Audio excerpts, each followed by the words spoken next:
everyone, my name is Pepsilk and welcome to Thoughts On. This is a series where I do an in-depth analysis on games as well as give my opinions on them.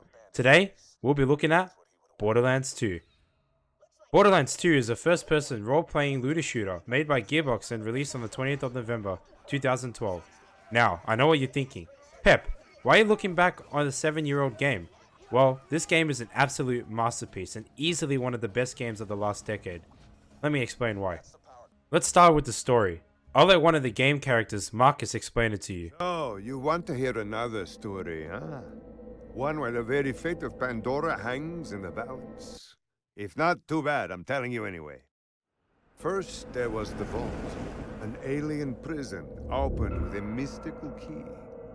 To the warriors who opened it, the Vault was just a container of tentacles and disappointment. They vanished into the wastelands, certain that the Vault held no treasure at all. They were wrong. The Vault's opening triggered the growth of iridium, a priceless alien element. Soon, the rare and valuable mineral emerged all across Pandora. Its appearance attracted many, including the Hyperion Corporation. They came to Pandora to mine iridium and bring order to the savage planet. Through their excavations, Hyperion uncovered evidence of an even greater vault. Their leader vowed to find it, to use its power to civilize the Borderlands, once and for all. But Hyperion weren't the only ones searching for the next vault's alien power. The call of danger and loot is not so easily resisted. Certain warriors came to Pandora in droves to uncover its hidden secrets. Some would call them adventurers. Others call them fools. But I call them Vault Hunters. Our story begins with them, and with a man named Handsome Jack. In a nutshell, you are a vault hunter, a person with the intention of finding vaults and getting loot. Pretty simple, right? Except, not at all. The 6 vault hunters have one obstacle in their way, and that is Handsome Jack, the villain of the game. A man so intent on gaining power and obliterating all human life on Pandora, the vault hunters must stop him at all costs before he awakes a huge creature which could destroy all of the planet. To stop Jack, you'll need allies, right? This game has a lot of characters, returning from the first game and new ones as well. From a funny little robot... Minion! Now I've got my eyesight back! And you're far uglier than I remembered! To a commander...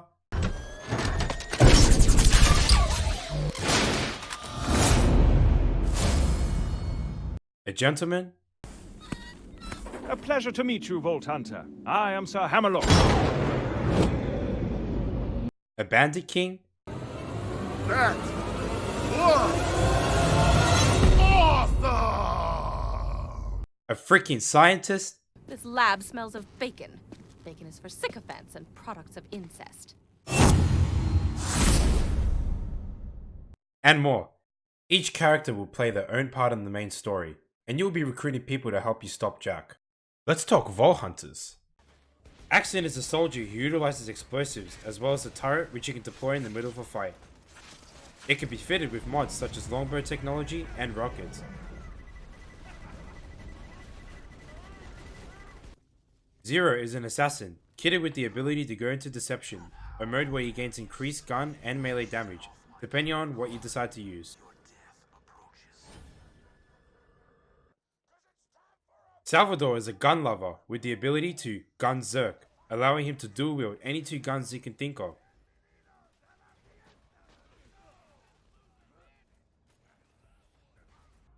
Maya is a siren with the ability to phase lock, locking enemies within a circle for a certain amount of time.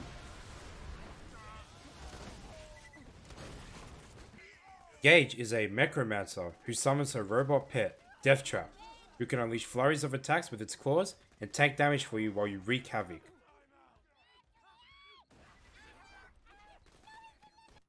The last Vault Hunter is Krieg, a half human, half psycho, who goes into full psycho mode and unleashes his buzz axe, which can be used as a melee weapon or throwable.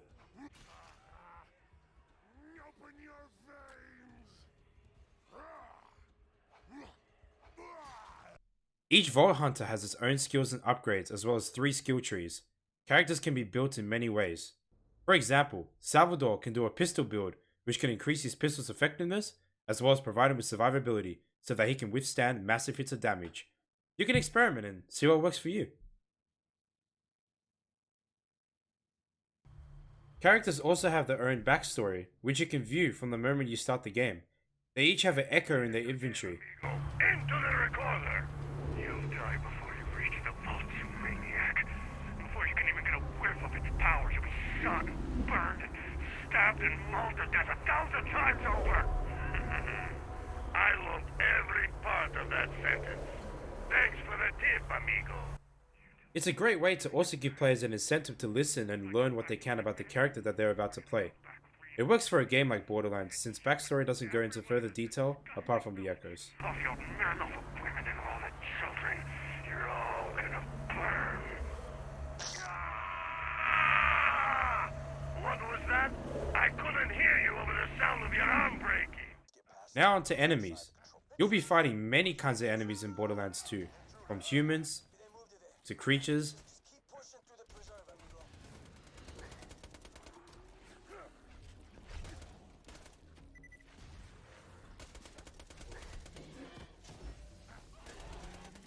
and robots. Each enemy has its own strengths and weaknesses. The Hyperion robots are resistant to fire, but can be bursted and killed quicker with corrosive damage. Stalkers can go invisible and have shields, which you can use shock to bring it down quicker. Humans and flesh enemies can be burnt down to a crisp with fire. Borderlands has so much enemy variety that it's one of the reasons why Borderlands games have such replayability. Every time you go back, you will know what to encounter and how to get rid of them. And yeah, you'll be killing them over and over again. But Gearbox has carefully placed enemies in a way that it doesn't get stale or negatively impact the game in a way. Bosses on this game are epic. When I mean epic, I mean epic. Each main boss you fight has their own cutscene, which is awesome, as it gives you an idea on who you're fighting and how you're going to fight them. Each boss has their own mechanics and style, and the maps are designed in a way that allow players to navigate and take advantage of certain debris or positions to get value. Take the bunker fight, for example.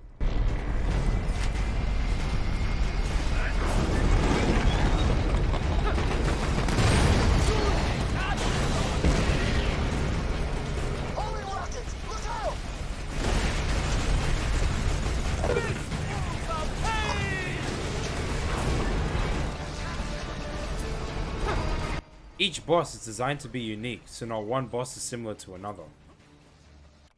I want to take a moment to talk about the main boss, Handsome Jack. Jack is by far one of my favorite villains in video game history, and that's for one reason. He is unlike any villain I've seen before. He always seems to put himself as the hero of the story, as he names you Bandit Scum along with the rest of the bandits in Pandora. Throughout the main story, he talks about knowing that he's going to win and not wanting to die. Take a listen. Oh, it's so frustrating. You see, this is what I don't get about you bad guys. You know the hero's gonna win, but you just don't die quickly. And, example, this one guy in New Haven, right? City's burning, people are dying left and right, yada yada yada. This jackhole rushes me with a spoon. A freaking spoon, and I'm dying laughing, right? So I scoop out his stupid little eyeballs with it, and his ears are like, oh yeah! And he can't see where he's going, he's bumping into stuff, and anyway, I don't know, maybe he had to be there. The moral is, you're a total bitch. He tries to put us as the bad guys, even though he is laughing at a guy who couldn't even use a spoon right, and then proceeds to call us a bitch, though he sits all day and sends loader bots at us. The fact that he is calling himself a hero is what makes Jack so funny and such a lovable character for many players. You'll want to set up the beacon over there. Once the moon base processes our request. Borderlands uses cell shading to create a world that is very cartoony. It's very pretty to look at, and to this day, the game still looks amazing. Thanks to cell shading, Gearbox have created something that makes it stand out from normal first-person shooter games, which tend to opt for photorealism over anything else. 5 years from now, I could go back and still be amazed at how good the game looks because it'll have aged like wine by then. There are many places you'll be exploring in Borderlands 2, from snowy plains to dry lands, underground caverns. Every location feels unique and different.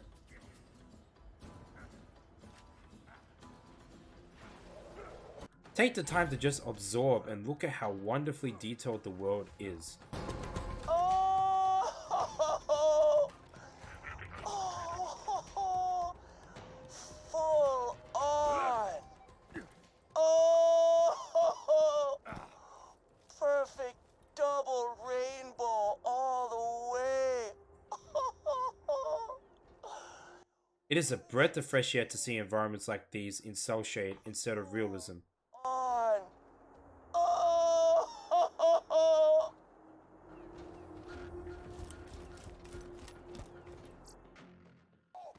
Now on to the nitty gritty of Borderlands 2, the gameplay. Borderlands' gameplay loop is very simple. You shoot things, throw grenades, use your action skill, and get gear that is better than what you're currently using. It's as simple as it gets. Borderlands 2 can be picked up by literally anyone who has never played a shooter before, and be good at it within a couple of hours. If you choose to continue playing, there are other elements that add to this. Let's talk weapons, the epitome of Borderlands.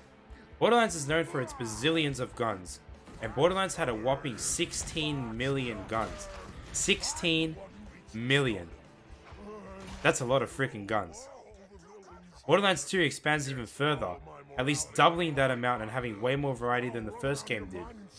Borderlands 2 has 8 weapon manufacturers, each with their own unique features. See how I'm using the word unique a lot? I won't go into too much detail on the weapons, so I'll summarize it for you.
There are 5 elements, all which have their own effects. The basic 3, fire, electricity, corrosion, all taken from the original game, and 2 new ones, slag and explosive.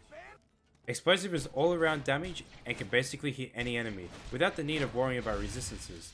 Slag, on the other hand, acts as a means of reducing enemies' armor, allowing increased damage and effectiveness with almost any gun.